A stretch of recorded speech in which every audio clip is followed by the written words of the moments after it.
morning, everyone. My name is Chioma Njoko. I'm the office manager for the Office of the Independent Police Monitor. Thank you for coming here to the press briefing. We will start with some remarks from the Interim Independent Monitor, and then we'll have some remarks from the data analyst before we move on to questions. All right. This is the Interim Independent Monitor, Ms. Glass.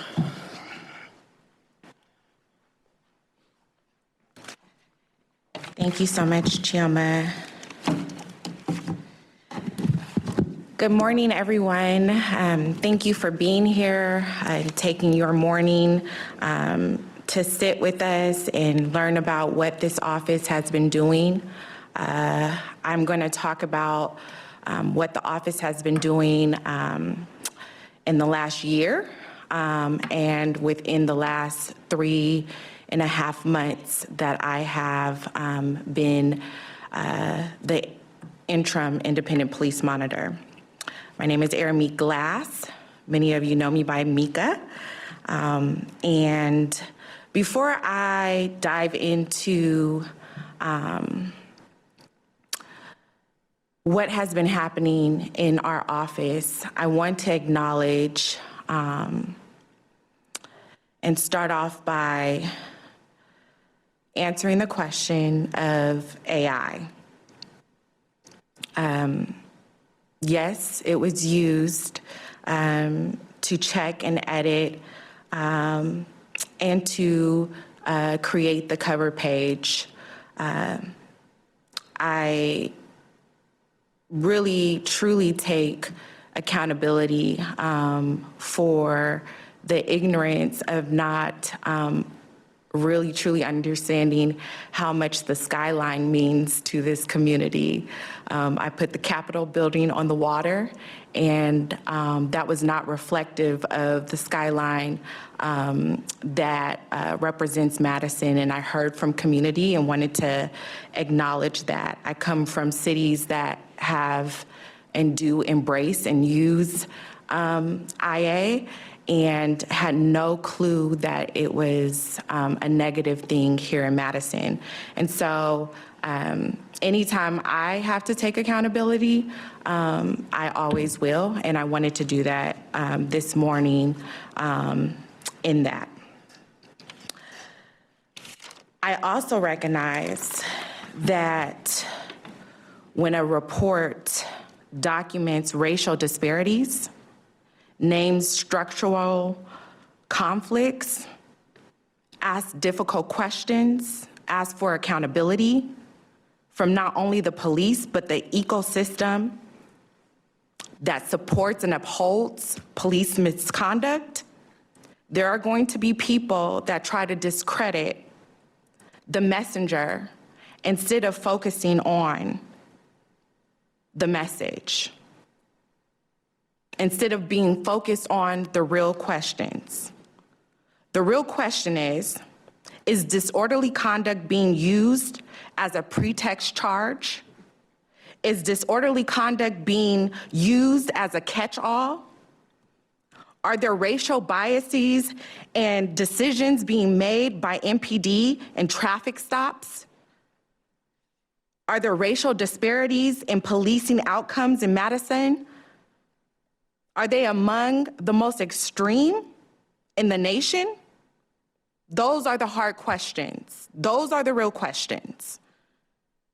How are officers using their discretion out on the streets every single day? That's a real question. If the national best practice is for oversight to be between 2% and 5% of the police budget, why are we pennies on the dollar? 0.44% of a $90+ million budget. That's the questions we need to be asking. Why are youth circling the system? Are you asking those questions? Why are 17-year-olds not being treated like the youth that they are? Why aren't they given a second chance? Does Madison have a subculture problem? That's a real question. Those are the patterns I'm seeing in this office every single day. Those are the tears I'm dealing with when people give complaints. Those are the real questions we should be talking about, asking and listening to the data that's in the report. I know these are hard questions to ask and even hard questions to receive the answer to. And before Greg gets up to go into the data and dive in, I don't want to just talk about what's happening around police misconduct. I also want to talk about what's happening right, what Madison got right. Madison got right new leadership in John Patterson. Madison got right this office and the ordinance and the independence. It is one of the best in the nation. It's just under-resourced and underfunded. What Madison got right is there are many officers doing a great job on the streets every single day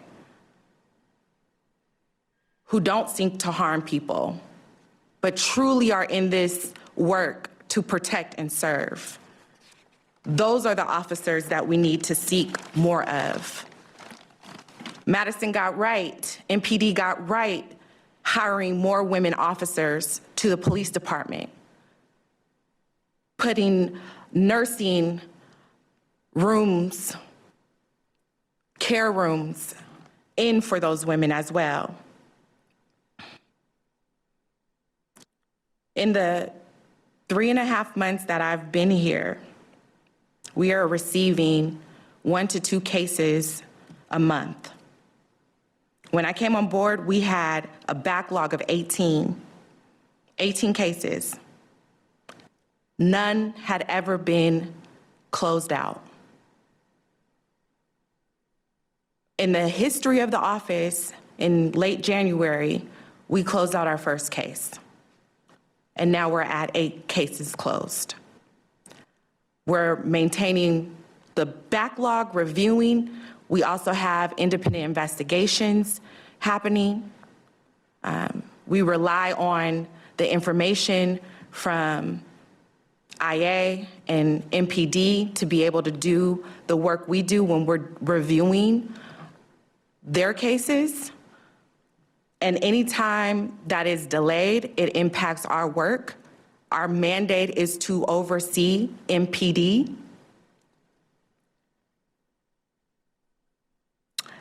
I was able to go to 6 different districts, meet with every captain except for one. And in that district, I was able to meet with the command staff and the leadership there. What I seen when I went to each of the 6 districts were passionate officers. I seen mental health officers. I seen community neighborhood officers. I seen folks that were really wanting to find alternatives to the needs of the community and address certain things. I also talked to officers who asked me to advocate on their behalf because of the expectations of serving the communities in ways that police should not be having to show up to, but do. And if we are going to have that expectation of law enforcement, we must make sure they have the resources to meet the needs. But we should also be making sure we are finding alternatives to them showing up in areas when we're talking about mental health, when we're talking about the most vulnerable communities. We see the more police are doing what they believe is proactive policing, when communities are over-policed, we see higher rates of complaints. I've met with the majority of the PCOB. Each board member represents a public interest. I say when you create public health, you create public safety. Many of them operate within the ecosystem of the roots and the fruits. When the roots are not being met, the fruits are policing having to respond to certain things. And the PCOB and the community members are working for organizations and representing organizations that have the ability to deal with the fruits. They have the ability to tell us what is going on every single day in the communities. The data tells a story, but people's voices also tell a story and also are important, and that's what the PCOB brings to our office, is bringing their questions, comments, concerns, community engagement to the office so that we know where to direct our attention to. I'm working collaboratively with the chief and his command staff, the assistant chiefs. I can't compliment them enough in regards to, I have had a historic, really good relationships with police commissioners and chiefs in the past, but that has taken a lot of work to get to that point. I'll say Chief is open and welcoming and engaging when it comes to oversight. And so is his team. He's also receptive to recommendations, receptive to changing what needs to be changed, and he's proactive in taking accountability. But I will say, as I mentioned before, does MPD have a subculture issue? We can have good leadership, but if we're not addressing what impacts are happening every single day on the streets, if that leadership is not embedded in every single part of the police department, we will continue to see the data that we are seeing. We will continue to hear the stories that we are hearing. I am going to answer some questions after Greg comes up. But I just wanted to close on this. This office is now operating effectively, efficiently, although under-resourced. My initial plan was to have a professional report writer, but I had to make some really hard decisions on where we were going to save money. And there are many things, as you see, we're working with. Greg works, he's supposed to work 4 hours a day. He works well over that. Chioma works well over that. And they put so much time and effort into the work, into the report, and into making the office flow and work the way it needs to flow and work. And I'm so glad I was able to come on board and help lay the foundation and start to put the walls up. So I will say, although under-resourced, we are going over and beyond, working overtime to make sure everything stays afloat. But as we're looking for the permanent independent police monitor, we have to have some really difficult conversations on sustainability. We have to have some really hard conversations about making sure that this office has everything that it needs to fulfill its mandate. We have to have some real conversations about why the city does not have body-worn cameras and why that makes my job so much harder. The community deserves a record of what's happening every single day with law enforcement. It should not be their word against the public's word.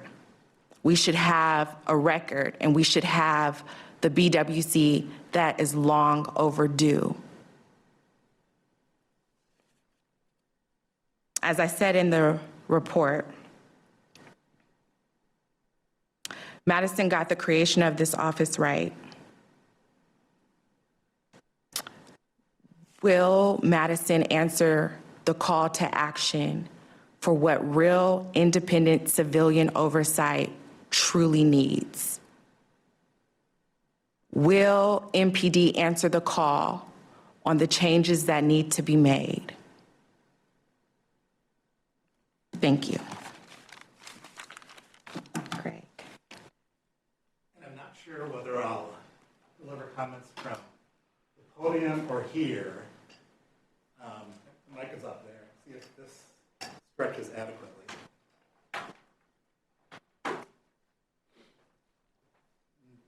Maybe not. The podium is mobile, The podium is mobile? I believe. Yes, it is. It says, do not move podium.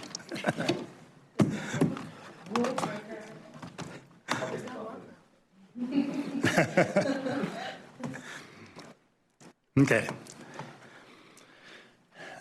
I'm Greg Golumbik, and I'm the data analyst for our office. I have a doctorate in integrative biology from the UW with 4 decades of experience in statistical analysis and modeling, working at labs in the UW in genomics, evolutionary biology, cancer research, virology, and other fields. My papers have been published in various prominent journals and been cited over 1,400 times in the academic literature.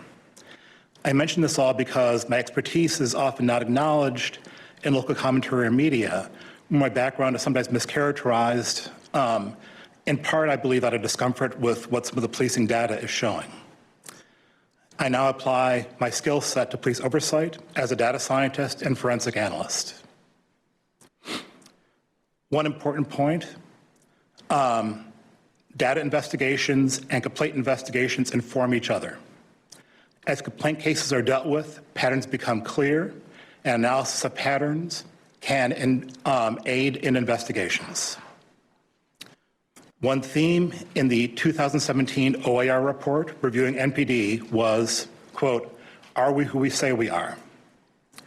Some of the findings from our office may not always be comfortable to hear, but if we are to live up to our aspirations of being a progressive and equitable community, I believe that being open to difficult facts and self-critique is essential. We have some of the highest racial disparities in policing outcomes of large cities in the nation, quite possibly the highest for any city our size or larger. If we wish to change that, we need to really understand the causes. Sometimes I hear people seeking to attribute it all to socioeconomics, but as our report shows, there is more going on. I wish to note that many of the patterns uncovered in our data analysis of MPD are broadly comparable, echo findings elsewhere. For example, the pattern of racial disparities in traffic stops rising at night and of Black motorists disproportionately being stopped for non-moving violations, like expired registration or tinted windows, was previously noted in a large study of California municipal traffic stops. Likewise, the patterns we found in relative racial disparities across areas of Madison with different demographics mirrors patterns previously found in data across cities nationally. The prior studies found that, in general, as a percentage of white residents in a neighborhood increased, white residents' odds of being arrested decreased, but the odds of being arrested for Black residents remained the same. Similarly, studies in New Jersey and in various cities have previously found that Black drivers receive more traffic citations relative to warnings compared to white drivers, just as we found. Though, in looking at this, no previous studies that I'm aware of have disentangled driver behavior from racially biased enforcement, looking at single identical infractions as we were able to do. However, using different approaches, Many studies on traffic stops elsewhere have previously shown racially biased traffic enforcement. For example, studies in many municipalities have looked at rates of stops and searches and found that Black drivers were being searched with less reason at lower threshold. And a study in Florida using high-frequency vehicle location data showed that minority Lyft drivers are more likely to be ticketed for speeding than white drivers, despite identical driver behavior. And 1 second, my computer is glitching slightly. I will address one other issue that has come up, and unfortunately I feel I need to get a bit into the weeds on this. With ordinance violations, MPD diverts 12 to 16-year-olds to restorative justice programs. That is an unequivocally praiseworthy thing and noted in the report. However, there is some disagreement on how these arrests should be interpreted. Effectively, the 12 to 16-year-old juveniles are receiving citations for ordinance violations, which can be eliminated by participation in restorative justice. They are recorded as having been arrested, at least in most cases, with the corresponding ordinance violations. In MPD records, the arrest type is generally recorded as, quote, summoned/cited, end quote, and the status as, quote, released with citation, end quote. Juveniles can decline to go the restorative justice route, in which case they'll have normal citations, and if they don't complete the restorative justice, which happens fairly often, the underlying citation is resurrected. The affected juveniles certainly experience this as an arrest and a ticket, which they're not free to disregard. And kids generally experience being detained by police as unpleasant, and many experience it as somewhat traumatic. And then they have effectively a penalty on their free time and having to attend the program. In addition, this program doesn't cover 17-year-olds. Those 17-year-olds can apply for community restorative court. Any assertion that juveniles are not receiving citations becomes a matter of semantics. Moreover, for analytical purposes, these ordinance violation arrests of juveniles need to be treated in a consistent fashion that's the same regardless of whether or not a kid subsequently ended up completing a restorative justice program. Moreover, it's worth noting that a high-quality study by Del Toro et al. Found that Black or Latino juveniles stopped by police subsequently engaged in more delinquent acts than those who had not been. This finding remains consistent regardless of prior delinquent behavior.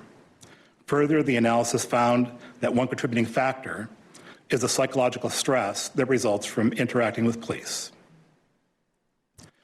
From MPD's perspective, the arrested 12 to 16-year-olds are not being cited.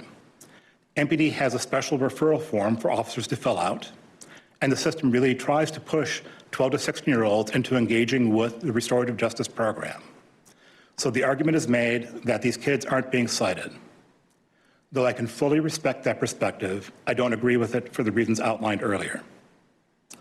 And regardless of how you frame it, I think the high rate of disorderly conduct arrests in Madison compared to other cities is an issue. Cities across the country have sought to reduce use of this highly discretionary charge.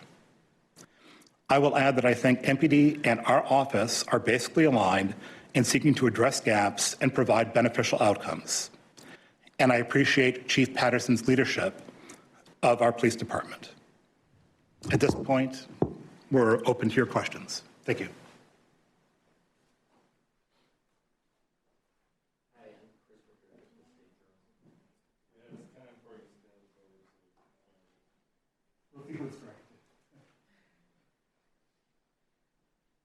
I'm going to assume this is for me. Yeah. Okay. So if I'm understanding you correctly, you're saying artificial intelligence is used to create the cover of the report and to edit and check the report. It was not used to write any parts of the report? Other than putting it in to edit it. And there's not one system that I used. I used multiple. So what I used to create the cover page was not what I used to check the grammar, spelling, all of the things. Can you expand on your disorderly conduct comment, and are you motivated by the recent arrest of Madison? Of who? I'm sorry. Pearson. Oh, I'm like, I'm like, who got arrested? Right. So I'll answer your first question. There's a couple of things. So as you've seen in the report, there is one case where someone is arrested unlawfully, and BWC is muted, and the next thing we know that the police that were on site were told that obstruction would not work and would not be lawful, and they just slapped on a disorderly conduct out of nowhere. These are the patterns that I have been seeing in our cases, in the complaints, or even the comments. Another thing is, if you don't know by now, I try to make sure I build a relationship with law enforcement, at the same time keeping that confidential. And there are other law enforcement officers who have made it clear around how other officers are using disorderly conduct. In the patterns that I'm seeing, it is being used when it's within your discretion and you can't figure out what they actually did. It's being slapped on there. And so that's why I'm saying the pretext charges. In regards to Ms. Persons, I can't comment on any open and active investigations, but I think prior to me coming on board, the data was very clear about disorderly conduct, and I'm seeing those patterns with so many other cases and concerns that are coming forward. You're saying that Maria Pearson and Mary Mason's arrest is referenced in the report? No, he asked me he asked another question. You probably didn't hear him.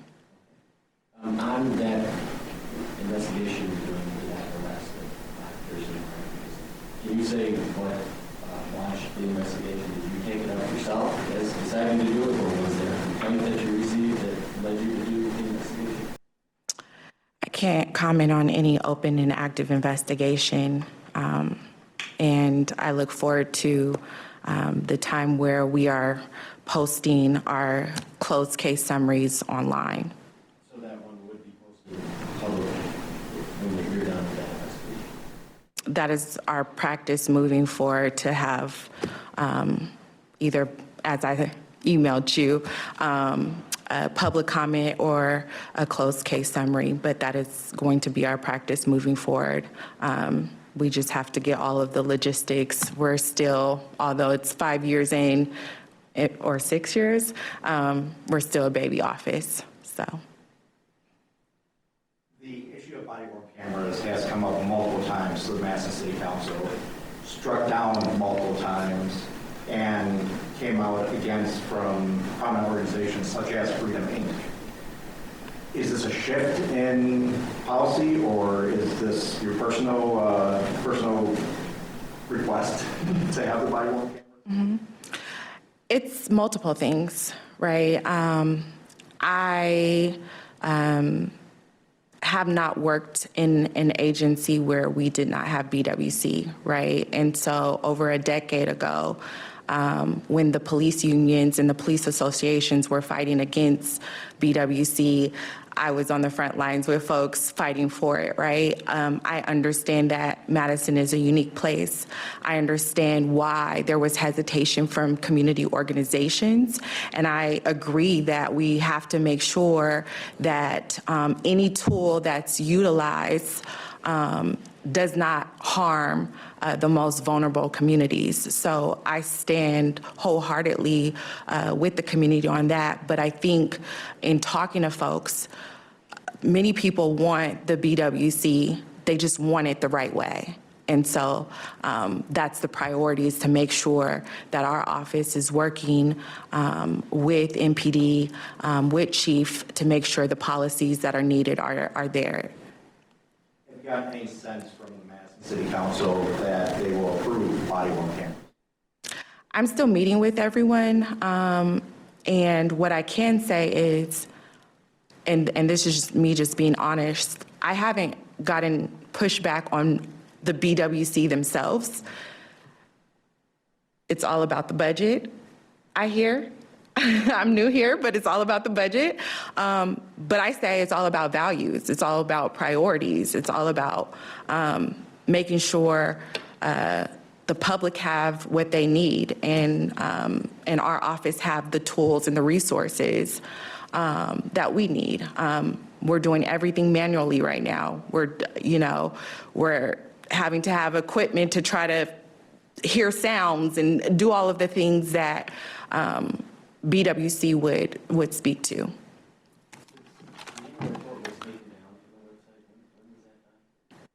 I believe either last night or this morning. And was it taken down and put under review just to fix the cover, or the contents of it? What is under review? Yeah, definitely. Thank you for the question. So the cover, out of respect for the community, I want to honor changing that cover. And then there were certain things, certain clarifications that Greg spoke to in regards to the juvenile data.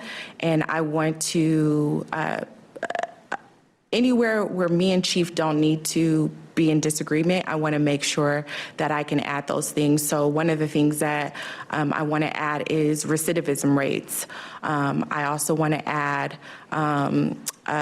be very specific about 17-year-olds, because when we're talking about addressing gaps, there are certain things that 17-year-olds do not have access to, and we want to be able to name that and then move forward with a plan on how we fix that. There's certain things that have to happen at a state level, and I hope that there's going to be many times where Chief and I disagree, but where we do agree, I want to be able to advocate for that, whether it's on the county level, state level, or national level. So I'm going to add those details in there, not changing the data, but just adding certain things after we've had a conversation about it. So any context to some of the assertions that are made? Or just pulling out data, like pulling out additional data. Mm-hmm. What would you say is the main problem for Madison police in the committee's eyes? Well, I never want to speak for the board unless they're here in the room, and nobody's here in the room. But I will say subculture and the disorderly conduct issue. I know I have been hearing, but I haven't seen it come across my desk yet. I've been hearing a lot about traffic stuff, and I hope to dive in, but we are swimming in work. So I hope to get to that, but disorderly conduct and, I also want to address the youth dynamics as well.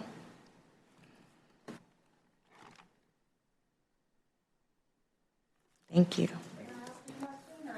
I knew you wanted to, Bonnie. I knew you wanted to. Well, I don't know if this would be for you or Dr. Columbia. Okay. I just kind of want to go back to the disorderly conduct citations again, because they're being used as evidence of policing patterns and bias. And I'm just curious if, and I don't think this has been answered, but Madison has a city ordinance on disorderly conduct, which is different from the state statute.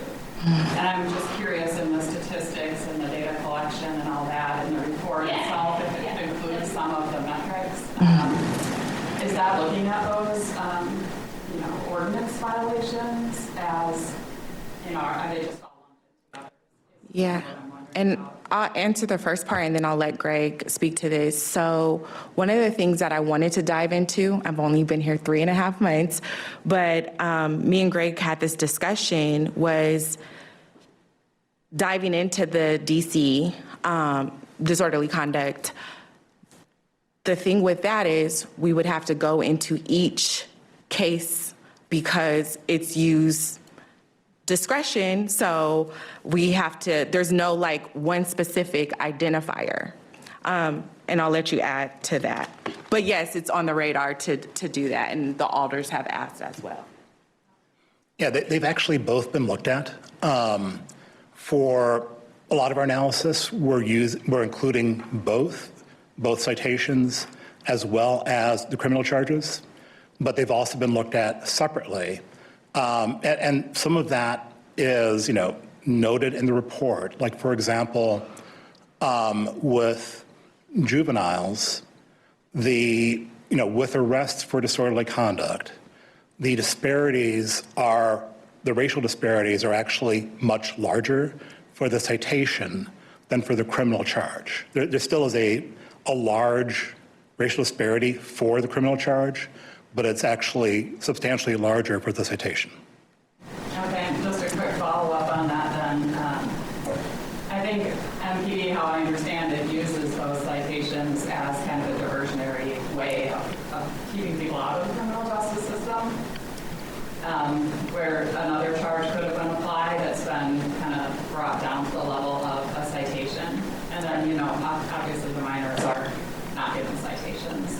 They're referred for.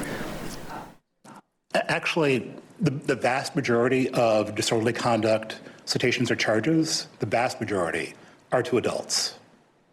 So the juvenile data only has a relatively small impact. That said, we analyzed it separately because it's a particular interest. And like I said, we think diversion to restorative justice is an unequivocally positive thing, and praise MPD for that. Though at the same time, you have to recognize that these juveniles are being subjected to arrest, and there are, even though they're getting referral, in disorderly conduct cases to restorative justice, there are, some negative consequences, for the juveniles. Yeah, there's something else I was going to mention that's directly relevant, but I've forgotten right now. So. But I mean, even for adults, it is a way to avoid involvement in the criminal justice system for lower level offenses. Actually, like with a 17 to 25-year-old, you can go to community restorative court, but for other adults, for most adults, you don't actually have a route to restorative justice. And actually, one of the things that was recommended in last year's report was to actually provide much more diversion, because the data, because the science does show that results in better outcomes than like standard processing. Oh, and I remember what I was going to mention. With juveniles, MPD tries to, if there's a offense that's both a, could be a criminal charge or a citation, for 12 to 16-year-olds, MPD does try to use the citation instead, because that can then go the restorative justice route, like the ordinance violation rather than the criminal statute. However, in the data, there are lots of juveniles, and it typically happens when you've got more than one ordinance violation. Like, say you've got, for example, disorderly conduct and obstructing, obstructing, resisting. Very often, when you've got, more than just pure disorderly conduct, you end up with MPD giving criminal charges, and then the juveniles are, put into custody, and they're subjected to standard criminal justice system processing. And all the scientific data is really unequivocal in showing that that produces, increased delinquency and detrimental outcomes downstream. So that's one gap that hopefully, can be, fixed.